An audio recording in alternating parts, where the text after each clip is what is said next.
Hello, my astrology friends. This is Lada from Astrolada.com, and these are your November 2025 horoscopes. This month we have Divine Trine, Grand Trine in water. Multiple times it's being formed. Saturn and Jupiter holding a perfect trine the whole month, and it's completed by Mercury, by Venus, by the Sun, by the new moon. The Grand Trine in water is the most healing energy we can get. There will be some spontaneous healings outside for many of you, internally, externally. The Grand Trine is the perfect triangle, the equilateral triangle through which the divine blesses us. Anytime there is outpouring of blessings, this can happen through a Grand Trine, extremely harmonious energies, guys, and we'll speak how it affects each one of you, where you can benefit the most from. Yes, we have Mercury retrograde, Jupiter turning retrograde, but the divine blessings are there helping us, even if there is some little crisis from time to time, that we can take the highest decision, that we can act from the highest possible way. And so I'm very excited about the November horoscopes, but I also am ready with the 2026 video horoscopes, 2 hours, 2 or more hours for each of the 12 signs. You can order your sun, moon, or rising just for half price if you want the package of 3. And for early birds, it's only $19 per sign, or less than 40 for all 3 signs, or 120 for all 12 signs. My work of love, I've been working for the last month on these video horoscopes. It's exciting, and they're available. Thousands of people get them every year. This is my best project and my most loved, where I pour all my heart. Now let's begin with November and the blessings. Taurus, Sun, Moon, Rising, November 2025. Taurus, the whole November is just water, water, water, water. Everything is in water. I mean, Jupiter is turning retrograde around the 10th or 12th in Cancer, and there's new moon in Scorpio, and there's Saturn turning direct in Pisces this month. So, but water for you is good because you're Earth, and Earth holds water, so you feel more aligned to yourself. I mean, for people with lots of fine air, that can feel a bit overwhelming, too much water. But for Earth signs, water is source of life. It's very supportive energy, and there will be a grand trine in water. And for you, the water houses, there will be a few grand trines. The whole October, the whole November, the whole December, Jupiter and Saturn are holding a perfect trine, which is very rare. Beneficial, the higher forces of growth and stability. Jupiter is growth, Saturn is stability. They're harmonized. And where can this growth and stability comes to you? Well, it comes from social. These are social houses from you. The social houses are other people, whether it's your neighbors, your colleagues, your friends, your boyfriends, girlfriends, other people. These are your social houses. So ask for support and you will receive it. This is from others. Somehow, with so many planets in your water sign, it's telling you this month, build bridges. You can meet some people that can be extremely beneficial for you, because Saturn and Jupiter trine, it might be an acquaintance, it might be someone online, or it might be closer person, I don't know, but this person can become a source of growth or source of opportunity for you, some help or stabilization or soothing you in some way. Also, relationships can be improved if you've had some problems in your relationships. They can start improving gradually because Jupiter and Saturn are holding a trine there. Maybe very good time also to do something in a team with people, sorry, to partner with others, to examine previous relationships, because we have some planets direct, some retrograde. Let's examine them first. First, Jupiter, Mercury is turning retrograde in your eighth house with Mars there, and they meet together the week of the 9th till the 15th. That can feel more triggering. Mercury and Mars, there can be some fights about eighth house matters for some of you, mine versus yours, how much you give of your time or emotions or feelings versus me, or maybe some secrets or some confidential information that you're working with, or maybe something to do with taxes that you have to resolve. It's a retrograde planet after all, or introspection into the hidden motivation that you have, some psychological complexes that you're trying to research and understand why you what's the reason for this motivation. Or maybe you might have to do rebudget, replan together with a partner, because the eighth house is other people's resources with the partner. There might be some needs for take action Mars and rethink the strategy when it comes to investments, resources, insurances, inheritances, taxes, or hidden money. And there can be some expense that comes to you through another, or something to do with loans and banks that will be into the epicenter, or about resources, yours and others somehow. Hopefully not with fighting, because Mars can get a bit heated, and in the eighth house is more like a power struggles of some sort. Just be aware if you feel more triggered this week, 9th till the 15th. This is the Mercury Mars conjunction in the fiery Sagittarius in the eighth house. But it's also about psychological breakthroughs and realizations. And then Mercury moves towards your seventh house, where it will be retrograde from the 20th, from the 19th, 20th, and will stay there till the 12th of December.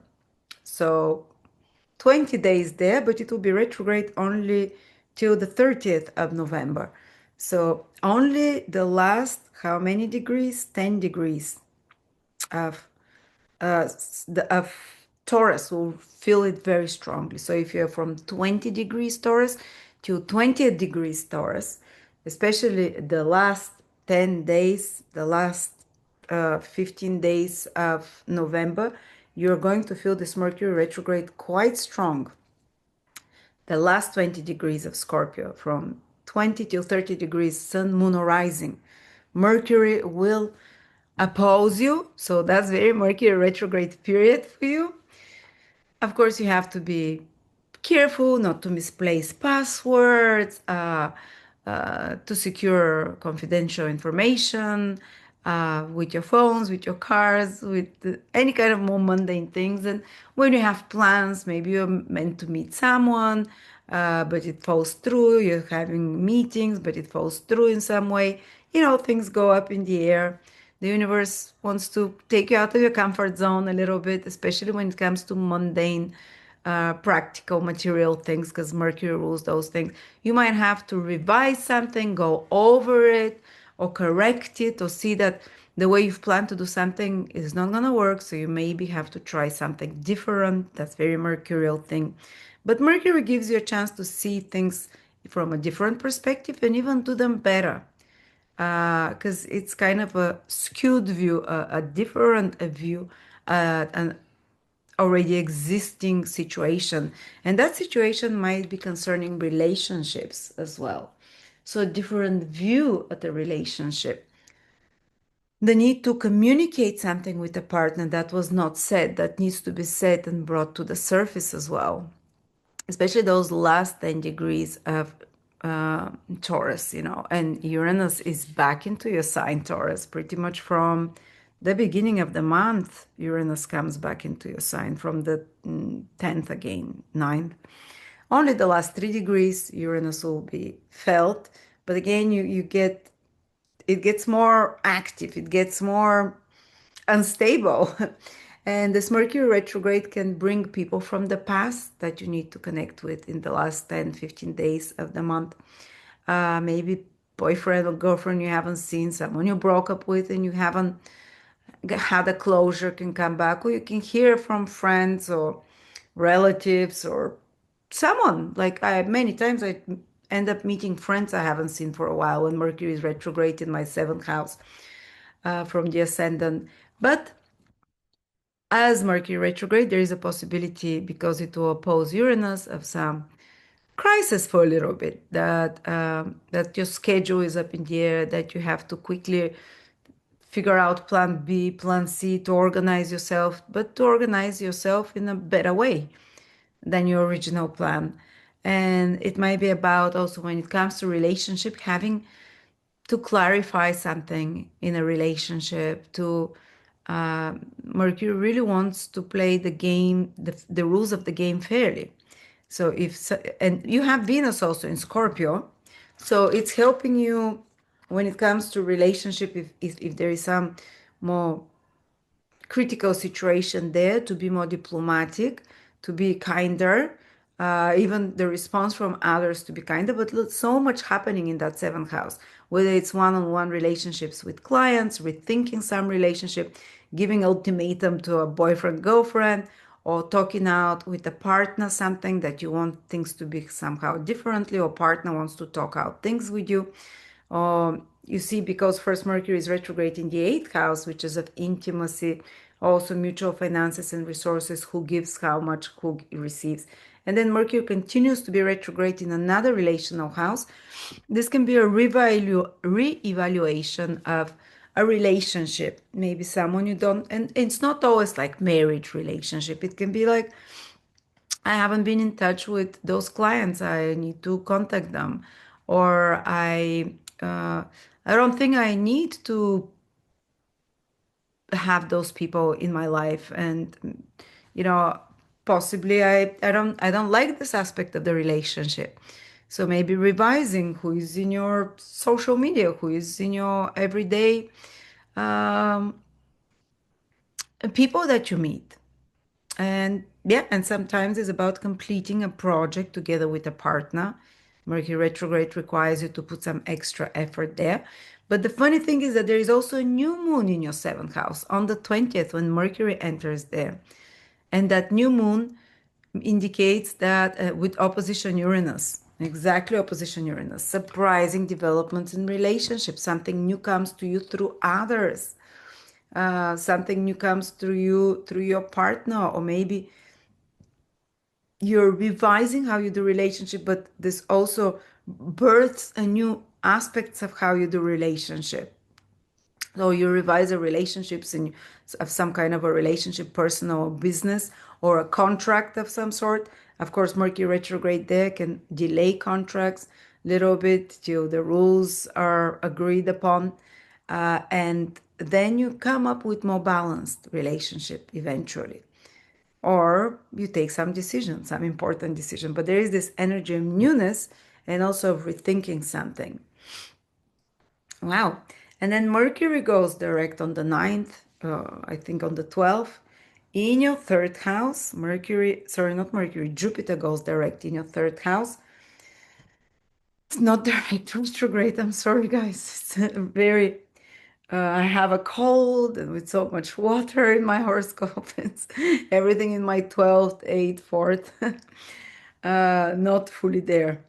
And Jupiter goes retrograde for the next 3, 4 months in your third house. Maybe again, we have this theme here that you'll be connecting more with maybe schoolmates from before, maybe workmates from before, maybe rethinking. There is this introspective side of third house Jupiter. Who do you allow into your consciousness, everyday consciousness? What information do you put in your head? And maybe you decide that to eliminate, because a retrograde planet thinks back like, okay, what is third house, is what information comes to you on a daily basis. Do you watch the news, or do you spend so much time on X or on Instagram, or do you read things that upset you, or do you argue with people online? Jupiter now retrograde there will give you a very deep realization about which people harm you and which people help you. It's doing pretty much the same like Mercury retrograde in your seventh house, with even more insight. So you might decide to remove, or to realize how useful some people are in your life and reconnect with them, because you possibly didn't see the value for them. But getting in touch with people, and they might not be personal relations, they might be professional as well, that you reconnect with, that you do something together in a team or in a group environment. as well. Um, Jupiter going retrograde in your third house can also be about um,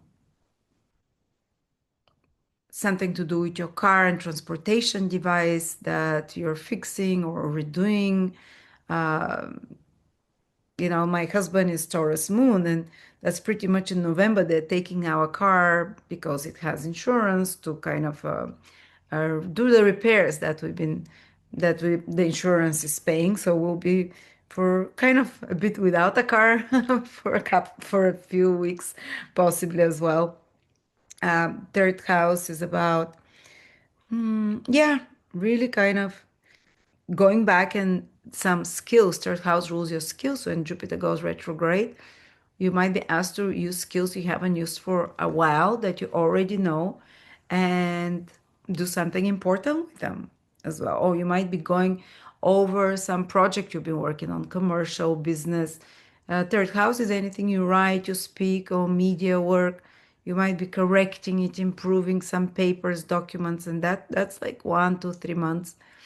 And then Saturn goes direct at the end of the month, 28, 29, in your 11th house.